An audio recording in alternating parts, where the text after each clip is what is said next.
Bam. All right, we're recording, Peter. We're all set up, ready to go. Hey, we just got an order for 8 cans in. Ooh. We're gonna be talking about the Cannular can seamer today, after we can up some cans.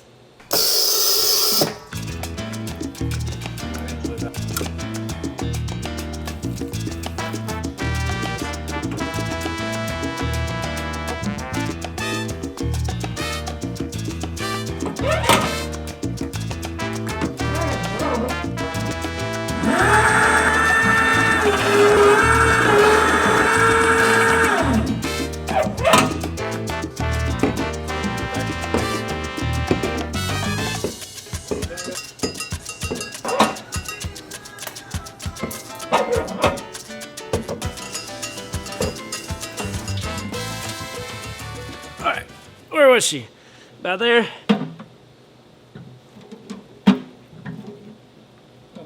Good? All right. So a little over a year ago, we actually did a review on the Oktober can seamer. If you want to see a link to that, it's going to be somewhere.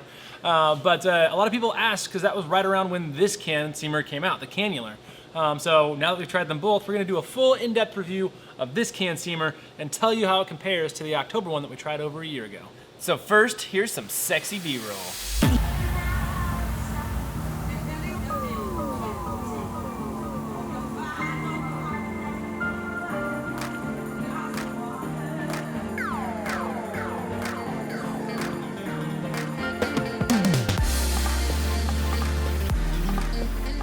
Right off the bat, one of the biggest differences between the Cannular can seamer and the Oktober can seamer is the price. Yeah, so the reason that we ended up getting the Cannular is because it does come in at a third to almost a quarter the price of the Oktober can seamer. But is it as good as the Oktober can seamer?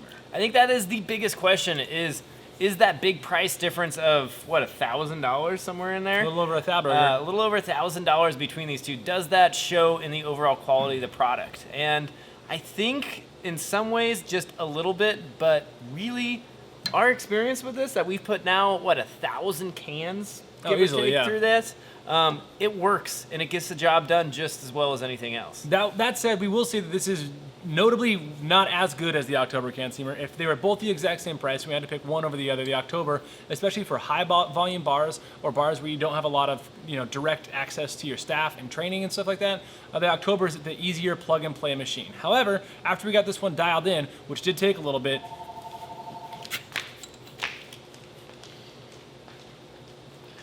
damn it! yeah, if they were the same price, we would pick the Oktober can seamer because it was so much easier to just set it up and get going. There wasn't any maintenance or any adjustments that had to really take place when you first set it up.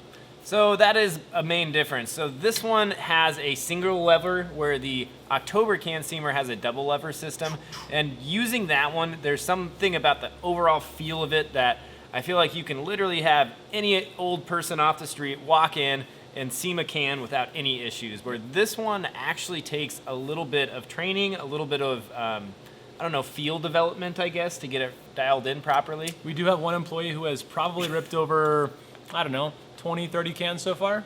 Yes, and I think that comes down to how positive the stops are on this machine. Yeah. Ultimately, it just means that you have to put a certain amount of pressure forwards and a certain amount of pressure backwards, which after, in my opinion, you do maybe a half a dozen cans, you really should get the feel of, and it should be pretty straightforward after that. Yeah, and that also you have to take into account that it does take some tweaking in terms of measuring where those stops are and dialing in where those stops are. Another part on this that you do have to dial in is because this can take multiple sizes of cans, you have to dial in the height of the base right there. That's not something that you had to do with the Oktober can seamer because each Oktober can seamer comes ready to go for one size/style of can. So yeah, I think overall though, the price difference, this should only take maybe 5 minutes of setup. Ours took longer, and that's just because I think when it was manufactured, it wasn't quite put into spec. I know another brewery that bought one had zero issues setting theirs up, but they do give you pretty good instructions to get all of the tolerances dialed in if it is out of spec. It just takes a little bit of extra work, I guess. Yeah, the other thing that I will add is that both our can seamer and this other breweries that got the same can seamer had happen was there was a time in both can seamers' lives where the thing just stopped running power at all. I'm not exactly sure what the issue was, but both the times after we took the whole thing apart and put it back together, it magically worked again. and we haven't had any issues since. Yeah. The only other thing that we've had this one happen is sometimes when you push this button and it starts the little spinny thing, pushing the button again hasn't fully stopped it sometimes, and so we'd had to like let it reset, turn it off, unplug it or whatever, and then when we plug it back in, it works. So it does have its issues, and there's definitely some things going on with it. Yeah. But that said, it works. Why? So yeah, there are some issues that came along with this one, but that said, for the price difference, I think, out the door, including a bunch of cans, it was probably about $600 to get this one in and up and running. And that price difference is just, it's big. Yeah, pretty reasonable, even for the really homebrew enthusiast. And I think Right. that's where these guys come in that sort of sweet zone of, yes, if you're a homebrew enthusiast, you might be making 10-gallon batches, you already got a really kick-butt system, you Yeah. want to be able to send some beer home with your friends in a nice, easy, convenient package. The cans themselves are only 50 to 70 cents a piece, Yep. so they're really, really reasonably priced. And for a way to not have a bunch of kegs taking up room in your keezer, these are great for that aspect. Yep, for the home brewer, this actually might be the better model. And we will add that there is a can steamer from Oktober that we did not try that is in that $900 price range, also geared towards the home brewer. That said, the ones that we tried, they were the commercial use ones, the ones that Yeah. are for breweries, high volume bars, growler filling stations like that. And if you are one of those and you have the money, I would say definitely spend it on the Oktober steamer. It is the better steamer. And like I said, if there's no training involved with it. But if you're a home brewer or if you're kind of on a little bit of a budget, like we are, then getting something like this is fully functional right out the gate. So the last question that we proposed at the end of the Oktober can steaming video, which we still haven't yet answered because when we shot that whole video, it kind of ended up being terrible audio, so we never really got to come back to it. Is can you can condition or bottle condition in these cans? And I think we have an answer for you. That's right. So this is something we've been doing with a lot of our small and experimental batches. We've actually been putting them in cans to can condition. Because that one doesn't have a lot of foam.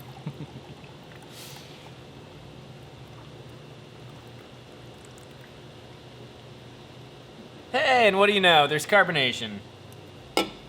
So yes, can conditioning I think is a great way to store some of your beers, especially beers that you want to be shelf stable and you want to put away for a long time and kind of let age out. Can conditioning in cans works perfectly well. This one's about a month old, and it is a beautiful, delicious brown ale from our brown malt video. All right, well, I think that wraps up the Cannular can seamer. Let us know what you think of this, and if you have one, and if you've tried it, and if you want us to review more products. Also, check out our Instagram. Stay tuned on YouTube channel because we've been doing some live streams and stuff like that. If you want to pop into one of those, it's a great chance to get to communicate with you.